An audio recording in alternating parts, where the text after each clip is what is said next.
70 ईस्वी में जब यीशु मसीह इस दुनिया में आए, मारे गए, गाड़े गए, तीसरे दिन जी उठे, उसके बाद 70 ईस्वी में जो परमेश्वर का मंदिर तोड़ दिया गया और इजराइल देश का जो आखिरी किला भी सारा ध्वस्त कर दिया गया रोमन साम्राज्य के द्वारा। सारा खत्म करने के बाद जो इजरायली जो लोग हैं सारे देश में फैल के तितर बितर हो गए। उस देश में बहुत कम ही लोग बचे थे। उस समय क्या लगभग 1900 साल 70 ईस्वी से लेकर 1948 तक लगभग जो है 1900 साल जो है इजरायली लोग जो है बगैर देश के, बगैर कहीं उनका अपना कोई देश नहीं था, अपना कुछ नहीं था।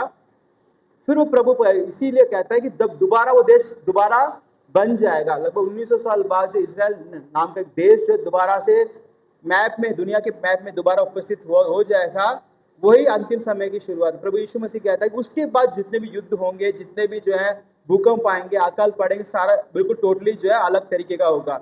इसलिए उससे पहले अनेक युद्ध तो हुए हैं, मगर इजराइल का देश बनने के बाद अनेक युद्ध हुए ना, वही आखिरी समय का युद्ध। जब उन समय को तुम सुनोगे, उस युद्ध के बारे में सुनोगे, तब क्या होगा आप ये समझ लेना कि प्रभु यीशु मसीह का आगमन बहुत निकट है करके। तो सबसे बड़ा जो हमारे पहचान क्या है, जो चिन्ह क्या है कि इजराइल देश का 1900 साल बाद जो है मैप में, नक्शे में आ जाना 1948 में। उसके बाद वो कहता है कि जब 1948 में ये सब हो जाएगा तो मैं द्वार पर ही खड़ा हूँ। उसका मतलब क्या है, 1948 में जब इजराइल देश बना, उसका मतलब वो अंतिम दिनों की शुरुआत, जो अंतिम दिनों का आखिरी पड़ाव में हम पहुंच चुके हैं। इसलिए अब जो युद्ध हो रहे हैं सारे में, सब कुछ जो इजराइल के ऊपर हो रहा है, यरूशलेम के जो राजधानी के ऊपर सारा युद्ध हो रहा है। इससे सारी दुनिया इसको हमें देखना चाहिए, खासकर जो प्रभु यीशु मसीह के आगमन के लिए हम जो तैयार हैं, वो आने वाला करके हम जो उसके लिए प्रार्थना करते हैं, आने वाला करके हम जो अपने को तैयार करते हैं, हमें बहुत ध्यान देने की बात है कि वहाँ जो भी युद्ध हो रहे हैं सब बाइबल में लिखे हुए हैं और ये होना ही होना है करके। तो ये एक बहुत बड़ा चिन्ह है कि प्रभु यीशु मसीह के आगमन का एक पहचान है।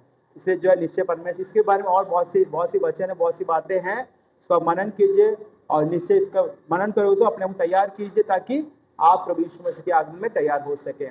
हालेलुया।